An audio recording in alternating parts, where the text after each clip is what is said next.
Hello, this is Ken Ferry with this week's Boots in the Field. This week is the official kickoff of the ugly corn syndrome. Seeing that in many fields as this corn is approaching V3 to V4, the seed roots start the handoff process to the crown roots. And if that handoff is seamless, the corn just keeps right on rocking. If there's any hiccup in crown root development, it's going to now become visible. So fields that were fairly uniform and looked pretty good last week are going to start to change. You're going to start to see yellow streaking and unevenness in it if there's been any type of trouble getting the crown roots developed. Any hampering is going to be evident as what we call the ugly corn syndrome. So we're seeing a lot of different things out there. Probably the big one is herbicide carryover. We're seeing carryover from last year's post-bean program. Of course, this was made possible by the dry conditions that we had last summer, allowing these herbicides not to break down. So a situation they're starting to interfere with rooting development, and you're going to start to see that in the corn. Probably Flex Star is the biggest one that we're seeing. In many cases, the ugly corn is due to lack of rain. Here at the office, for instance, our last really measurable rain was April 14th. The only moisture we have is what's able to wick up from the soil through adhesion and cohesion. If anything is restricting the upward movement of this moisture, it's starting to slow down the corn root development, which is leading to some of this uneven corn. So wheel tracks, from leveling the field or getting it ready or incorporating your herbicide, some of those wheel tracks are showing up where moisture can't make it up through those wheel tracks, the firmness from them. And we're starting to see the direction or angle the fields were worked. You can see patterns that match up with maybe how the anhydrous was put on as well as how the field cultivator was went. And we are, as expected, seeing starter burn issues in the dry areas where we're losing some plants to starter burn for that in-furrow. Seed chilling is also stronger than we'd anticipated. Again, I suspect this is correlated with the dry conditions that are at the surface here, and they're allowing soil temperatures to swing with the air temperatures a lot quicker or stronger than usual. Now, as I walk these fields, the weeds are really popping this week, especially our state flower, the water hemp. We're starting to see weeds in the row, especially where we had to push our way to moisture. So we need to be watching for those in-row weed infestations that we expected to show up. They are now here. So the pest team needs to stay on top of it, not letting these weeds get out ahead of us. And while they're out there, don't forget to watch for the cutworm, because a number of guys are still monitoring and spraying for the cutworm. Side dress season is off and running. We had a lot of nitrates go through the lab this week, and I like what I see on two fronts. One, the nitrates indicate very little loss so far. And the other is growers, for the most part, are upping their yield goals as they're doing their stand counts when they're pulling their nitrates. This tells us they're seeing the same thing we're seeing, as a lot of good stands out there. So that's good news on both of those fronts. The nitrogen's still here, and you guys are thinking that this crop could potentially be a big one. Now, I know what you're thinking. No need to pull nitrates. Ken just said that the nitrogen's still there. Well, get that out of your head.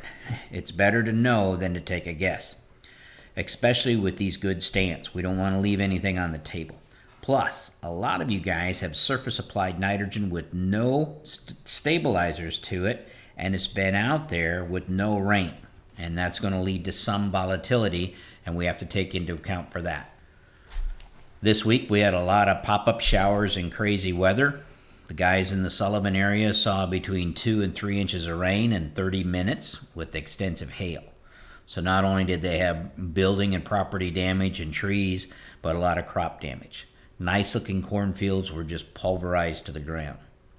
The corn we looked at was small enough. I think it's going to bounce back in pretty good shape, but a number of the bean fields are going to need to be replanted. Those of you guys with storm damage, try to let that corn bounce back before you hit it with your post sprays if possible. I know weed size makes this a challenge, but try to let that corn at least indicate with a lot of activity growing that it's out of the stress, and we don't give it the stress of trying to metabolize a herbicide on top of that. This week was the 50th anniversary of a tornado that hit the town of Wapella, Illinois, just a few miles south of our office, which pretty much destroyed the whole town. That storm took place on May 15th. Matter of fact, the storm happened on May 15th at 5:15 in the afternoon. The old-timers that were farming when the storm hit in 68 said it came out of nowhere. Sorry for calling you an old-timer, Shorty.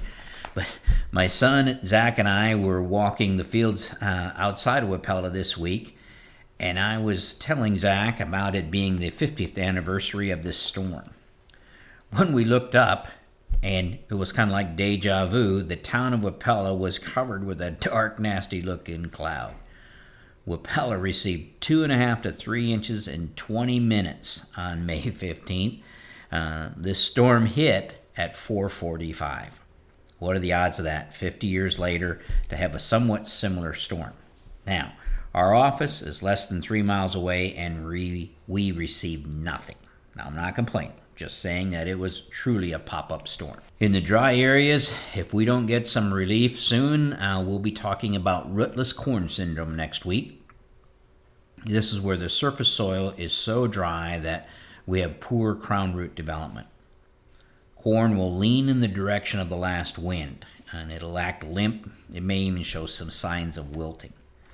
For this reason, if you don't have your post products on, it may be a good time to get that done before this corn goes into that stress that's potentially ahead of it next week or the week after. As I walk some of these fields, you can see kind of a hole around right at the base of the plant, and it's indicating that the plant has been rocking back and forth in the breeze, and it's had no moisture to settle the soil around the base of that plant.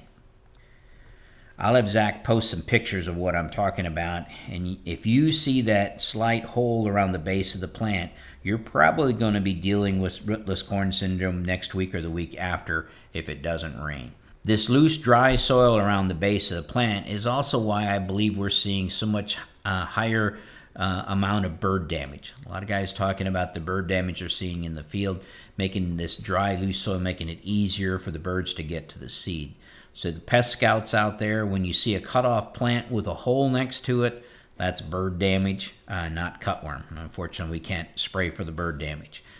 But in your counts, make sure you're able to separate them out. The dry soil is also making sulfur deficiencies show up more prevalent.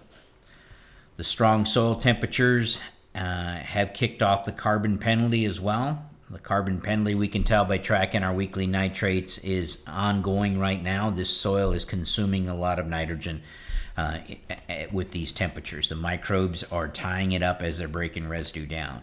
The carbon penalty will cause nitrogen and sulfur deficiencies because sulfur gets tied up in the same process. So the fields that have a nitrogen plan in place to deal with the nitrogen deficiency still may see some sulfur deficiencies out there with that yellow whorl and that striping coming up out of that whorl.